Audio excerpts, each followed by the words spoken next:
오늘은 12장 28절에 보면 은혜를 받자라는 말이 나와요. 은혜를 받자. 은혜를 받자라는 제목으로 함께 말씀을 나누겠습니다. 은혜를 받자. 벌써 이 제목이 그 결론과도 같죠. 은혜를 받읍시다. 은혜를 받읍시다. 옆에 있는 분들하고 인사 나누겠습니다. 은혜 받읍시다. 은혜를 받읍시다. 그래요? 그런데 지금 이 히브리서 12장 28절에 이 은혜를 받자라는 말이 지금 여러분들이 쉽게 짐작할 수 있는 그런 내용이 아니에요. 그러다 보니까 조금 설명이 필요한데, 보통 12장은 1절, 2절을 주로 많이 우리가 말씀을 많이 듣죠. 그리고 중간에 이제 징계와 참음에 관한 이야기를 간혹 듣기도 하는데, 특별히 12장에서 가장 잘 많이 듣지 못하는 말씀이 이 뒷부분의 말씀이에요. 사실은 12장은 이것이 다 연결이 되어야지만 이게 편지의 형식을 띠고 있기 때문에 발신자가 수신자에게 어떤 정황과 맥락을 가지고 전하는 거거든요. 조금 줄였으면 좋겠어요, 볼륨을요. 그냥 가만 놔둬도 될 것 같아요. 아까 그대로. 그러니까 처음 12장에 지금 또 뭐가 바뀐 것 같은데, 그냥 다 켜놓고 놔두면 될 것 같아요. 네. 들리세요? 네. 제가 이상하게 들려가지고 갑자기 소리가 이상하게 잘 안 들리네. 자, 다시 하겠습니다. 됐어요? 네. 은혜를 받자라는 제목으로 함께 말씀 나누겠습니다. 은혜를 받자라는 이 말, 우리가 일상적으로 아는 그런 의미를 좀 넘어서서 우리가 이해를 해야 되기 때문에 12장 전체에 나와 있는 것들을 좀 연결할 필요가 있다. 12장 1절, 2절에 보면은 믿음의 주요 온전케 하시는 분이신 예수를 바라보자. 예수를 바라보자라는 말씀을 우리가 많이 듣죠. 특별히 수신자가 되는 교회 성도들, 믿음의 사람들에게 있어서 예수를 바라보자, 하나님을 바라보자, 이 말씀만큼 중요한 말씀이 있겠습니까? 그래서 항상 이 교회에서 전해지는 메시지, 설교 메시지에는 주로 예수를 바라보자, 이 말씀이 항상 담겨져 있게 됩니다. 예수님을 알지 못하는 세상 사람들에게는 예수님을 만나는 게 더 먼저 중요하겠죠. 그런데 이미 예수를 알고 예수를 듣고 예수 안에 사는 사람들은 항상 우리의 삶 가운데서 예수를 바라보는 삶, 그것이 참 중요합니다. 친히 우리를 위하여서 십자가의 그 고난을 참으시고 십자가에서 죽임 받으신 바로 예수, 그리고 이제 그 예수님이 보좌 우편에 앉게 되시는데, 그분 예수를 바라보면서 우리도 우리에게 당하여진 그 고난의 또 징계의 그런 어려움의 시간이 있는데, 그럼에도 불구하고 주님이 참으신 것처럼 우리도 참고 인내하는 것이 필요하다. 그래서 인내, 오래 참음에 관한 이야기가 나오고, 그리고 나서는 아들이기 때문에 때로는 우리에게 징계가 있는데, 징계를 받는 것, 그것을 믿음으로 잘 참아내는 것이 결국은 12장 10절에 보면 잠시 자기의 뜻대로 우리를 징계하였거니와 오직 하나님은 우리의 유익을 위하여 그의 거룩하심에 참여하게 하시느니라. 거룩하심, 거룩하심이라는 단어를 보게 되죠. 그러니까 징계를 참음, 그것은 거룩하심에 동참하는 것이다. 이런 것들을 우리가 생각하게 됩니다. 그러니까 당시에는 징계가 즐겁지 않지만 그것을 잘 참아내는 것이 바로 이제 거룩함에 동참하게 되는 것이다. 이렇게 우리가 말씀을 들을 수 있겠습니다. 그런 가운데에 그 거룩함이라는 것은 또 같이 가야 할 게 있는데 그게 바로 14절에 보면 모든 사람과 더불어 화평함과 거룩함을 따르라. 화평함이라는 단어가 나오죠. 그래서 거룩함과 화평함. 그래서 예수를 바라보는 삶은 인내하고 오래 참는 시련 중에도 때로는 징계 중에도 참고 견디어내는 건데 그렇게 하는 것이 거룩함에 동참하는 것이고 또한 화평함을 이루는 것과 거룩함은 같이 이렇게 어우러져 있어야 한다는 거죠. 그렇게 하는 가운데에 이제는 15절에 보면 은혜라는 단어가 먼저 한번 나옵니다. 하나님의 은혜에 이르지 못하는 자가 없도록 하라 라는 말씀이 나오죠. 그리고 우리가 마지막 부분에 은혜를 받자 이렇게 되어 있는데 하나님의 은혜에 이르지 못하는 그런 일이 생기지 않도록 그러니까 쓴뿌리가 나서 더럽게 되지 않도록 하기 위해서 우리는 날마다 회개하는 것이 필요하다. 회개에 관한 단어가 나옵니다.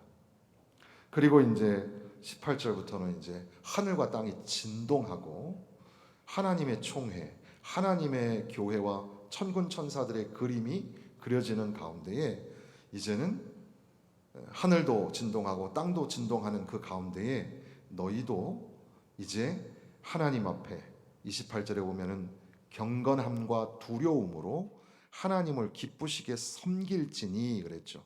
그러니까 결국은 예배라는 경건함과 두려움이라는 그 마음을 가지고 하나님 앞에 예배하는 자리까지 가는 것. 바로 그것이 이렇게 쭉 연결되어져 있다는 사실을 우리가 생각하게 되는 겁니다. 그러니까 보통은 믿음의 주여 우리를 온전케 하시는 분이신 예수를 바라보자. 그 말씀을 중심으로 해서 쭉 뒤에 나와 있는 말씀들을 연결해서 우리가 이해할 수 있겠는데 오늘은 반대로 은혜를 받자라는 말씀을 중심으로 앞에 있는 내용들을 어떻게 우리가 연결해서 이해할 수 있을까 이렇게 한번 생각을 해보게 되는 겁니다. 앞에 나와 있는 이야기들은 방금 쭉 설명을 간단하게나마 드렸으니까 지금 18절부터 보면 이제 모세가 하나님의 영광을 만났던 그 시내산 거기에 들어가면 하나님을 만나는 곳이기 때문에 모세도 심히 두렵고 떨린다고 하였던 그 산이 있습니다. 불이 붙는 산, 흑암과 폭풍과 나팔 소리, 말하는 소리가 있는 곳. 그 소리를 듣는 자들은 그 말씀이 그 소리가 너무 두려워서 두려움 가운데 있는 그런 산, 하나님의 임재가 있는 산. 그것을 소개하고 그러나 그것하고 비교 상대가 안 되는 탁월하신 하나님 나라의 시온산과 예루살렘을 비교하고 있는데 27절 말씀 우리 22절부터 24절까지 읽어보겠습니다. 그러나 너희가 이른 곳은 시온산과 살아계신 하나님의 도성인 하늘의 예루살렘과 천만 천사와 하늘에 기록된 장자들의 모임과 교회와 만민의 심판자이신 하나님과 및 온전하게 된 의인의 영들과 새 언약의 중보자이신 예수와 및 아벨의 피보다 더 나은 것을 말하는 뿌린 피니라. 그러면서 여기 보니까 시온산과 살아계신 하나님의 도성, 하늘의 예루살렘과 천만 천사와 하늘에 기록된 장자들의 모임과 교회와 만민의 심판자이신 하나님과 의인의 영들과 예수와 아벨의 피보다 더 나은 것을 말하는 뿌린 피, 이것이 그려져 있는 그런 영상이 나타나고 있는 겁니다. 그러니까 과거에 그 옛날 모세를 통하여서 보여주셨던 하나님의 영광스러운 임재, 그러나 그것하고는 비교할 수 없을 만큼 더 찬란하고 더 영광스러운, 어떻게 보면 훨씬 더 두렵고 떨리는 그런 영광스러운 모습이 장차 우리에게 보여지고 있다.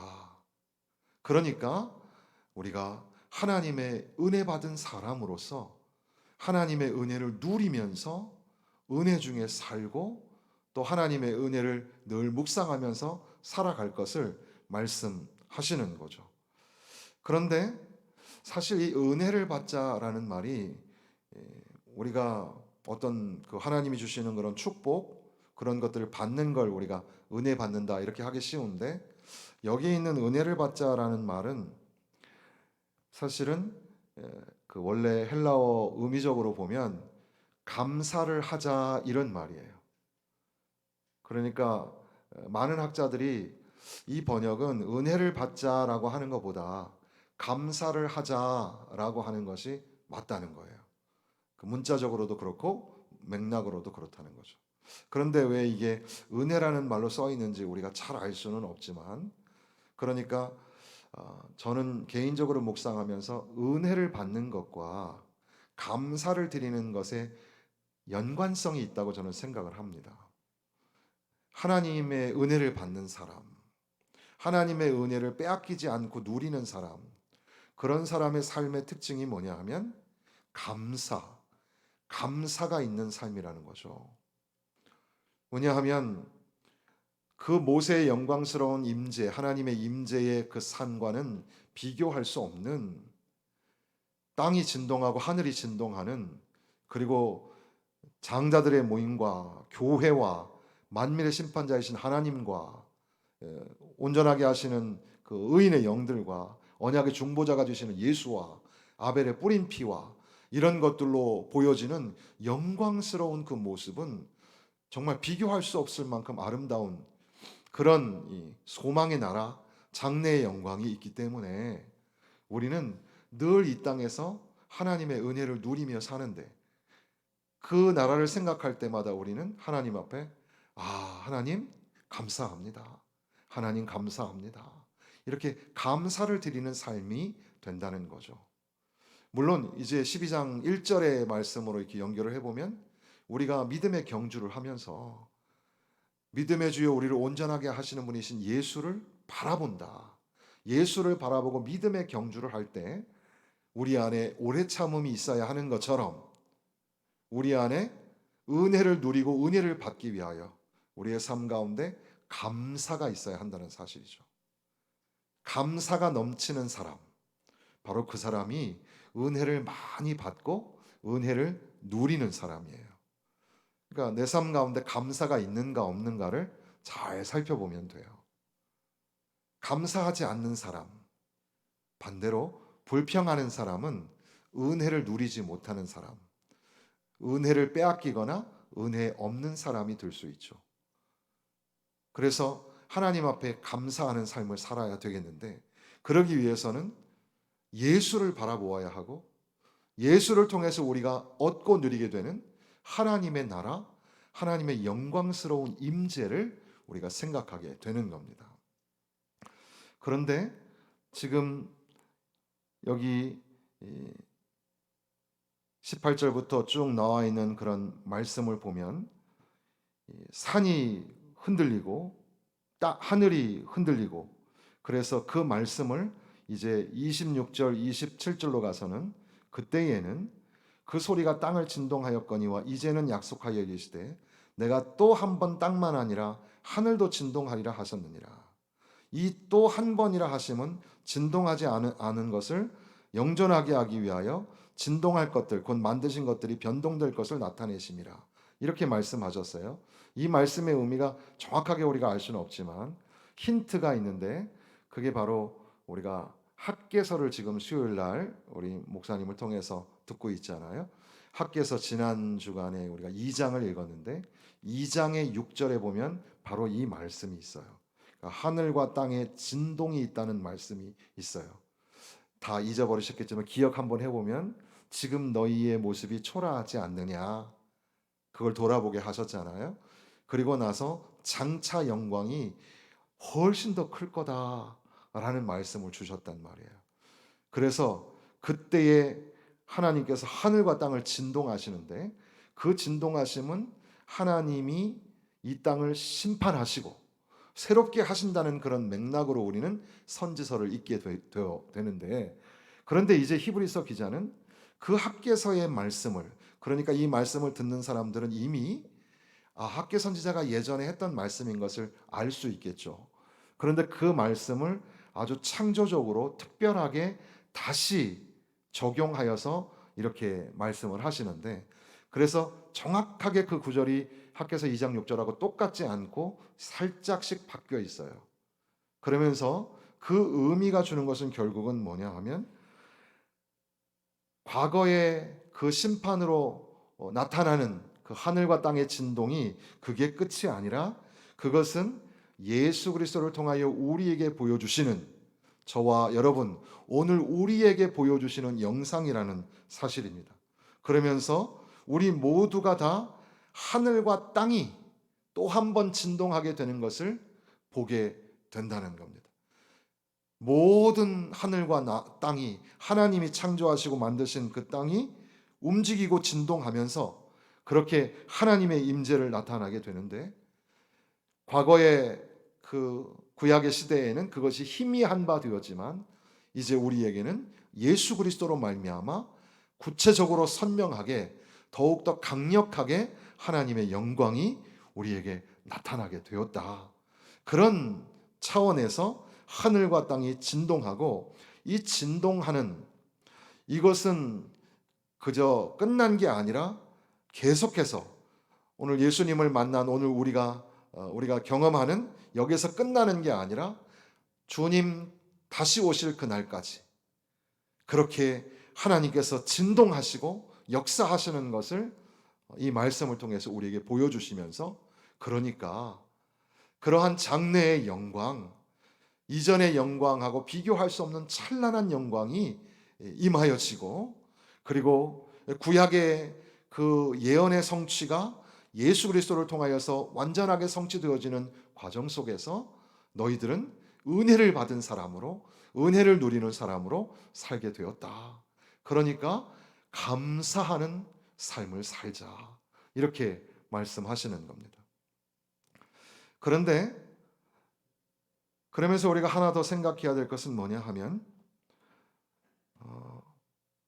이 23절에 보면은 하늘에 기록된 장자들의 모임과 교회와 이렇게 되어 있는 이 모임이라는 단어가 있어요. 모임이라는 단어가 그냥 뭐 헬라어로 파네귀리스 이런 말인데, 이 모임이 앞에 단어하고 붙을 수도 있고 뒤에 단어하고 붙을 수도 있는데, 사실은 이 단어의 의미가 그냥 모임이 아니라 기쁘고 행복한 축제의 모임이라는 의미를 가져요. 그러니까 하나님의 그 놀라우신 그 영광을 만나고 하늘과 땅이 진동하는 그런 놀라운 역사를 바라보는 사람들, 바로 그 사람들은 하나님 앞에 나아가서 감사를 드리는데, 그런데 그들은 그 감사의 나아감의 자리가 큰 축제의 자리라는 사실이죠. 하나님 앞에 나아가 예배하는 것은 축제, 기쁨과 감사가 넘치는 그런 축제가 된다는 거죠. 물론 이것은 하나님을 기쁘시게 한다라는 말이 나오기 때문에, 결국은 하나님을 기쁘시게 섬기는, 28절 끝에 하나님을 기쁘시게 섬긴다라는 말이 있죠. 그러니까 예배는 하나님을 기쁘시게 섬기는 거죠. 그게 중심이에요. 그런데 그 예수의 이름으로 모여든 사람들이 그 놀라운 영광을 바라보고 하늘과 땅의 진동함을 계속해서 그렇게 여전히 느끼고, 그렇게 하나님 앞에 감사하는 그런 예배를 드릴 때 그 안에는 신령한 기쁨, 영적인 기쁨이 충만한 그런 축제가 된다는 거죠.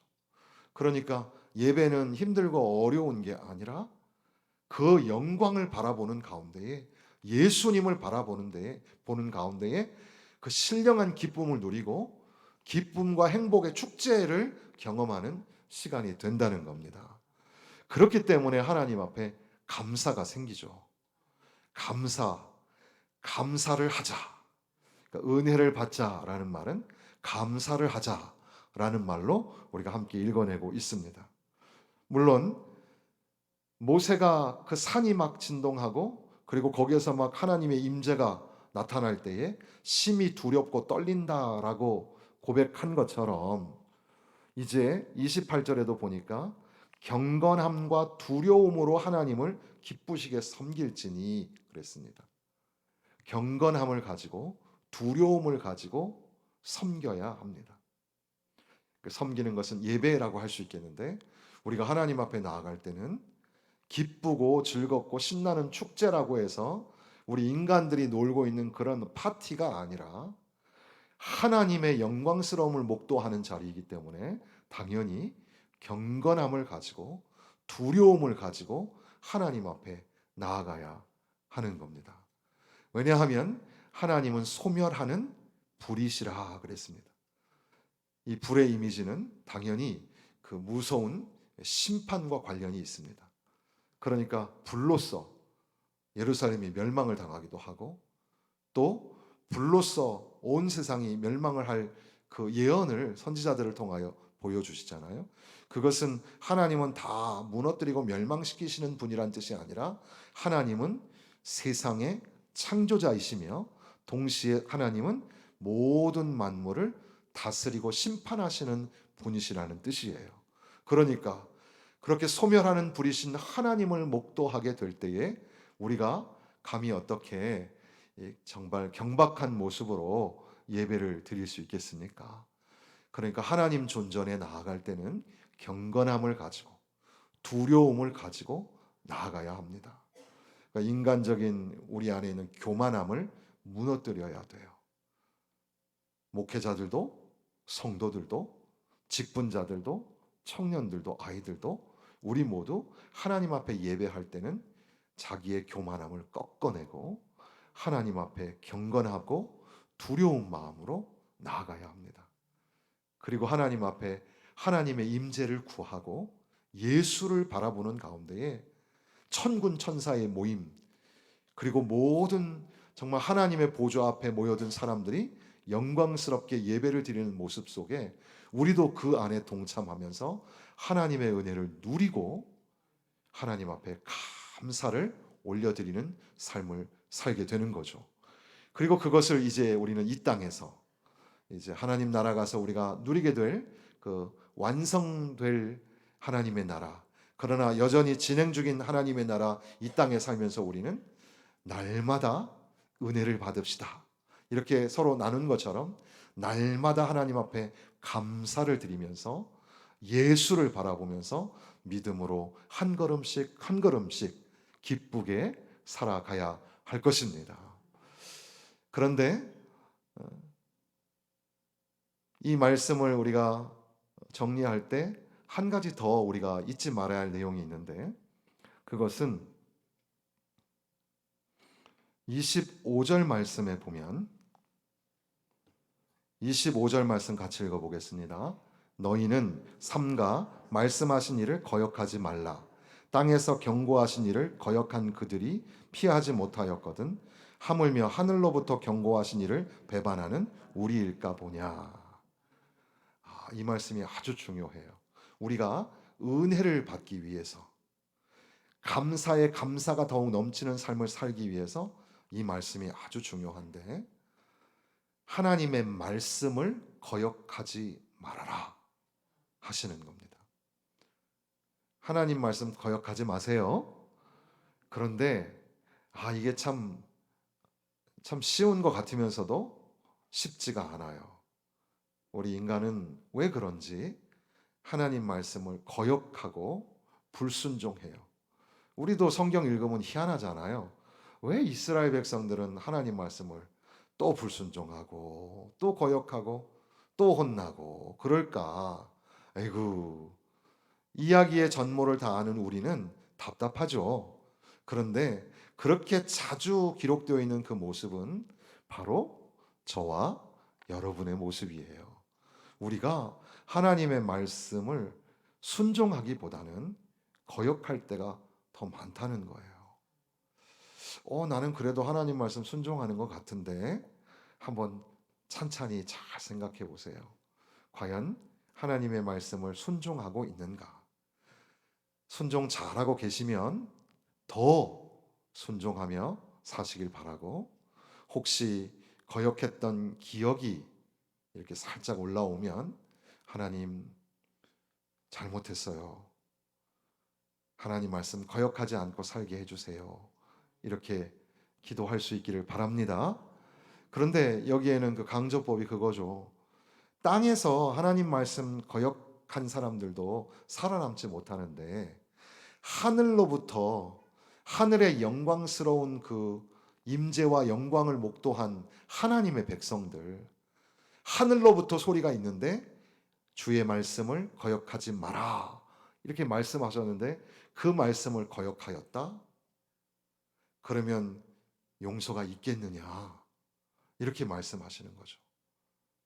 그러니까 하나님의 말씀에 무지해서 거역하는 사람들도 문제지만, 그러나 오늘 이미 하나님의 백성이 되고 영광에 참여한 바 되었음에도 불구하고 하나님의 말씀을 자꾸 거역하고 불순종하며 살아가는 사람들, 그 사람들에게 더 큰 어려움이 생길지도 모른다는 겁니다.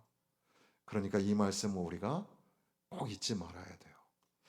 그렇기 때문에 17절로 다시 와서, 너희가 아는 바와 같이 그가 그 후에, 이 에서예요, 에서, 그 후에 축복을 이어받으려고 눈물을 흘리며 구하되 버림바가 되어 회개할 기회를 얻지 못하였느니라 그랬습니다. 하나님의 말씀을 거역하는데 회개할 기회가 있으면 참 좋죠. 그런데 혹시 말이에요, 더 이상 기회가 없다면 어떻게 하겠습니까? 그러니까 이게 참 좋은 기회인데, 오늘이라는 시간, 오늘 하나님의 말씀이 나에게 주어졌을 때, 그리고 이 인간은 시간적 존재니까 이 바로 지금 오늘이라는 시간이 참 회개하기 좋은 시간인데, 그리고 이것이 혹시 마지막이라면,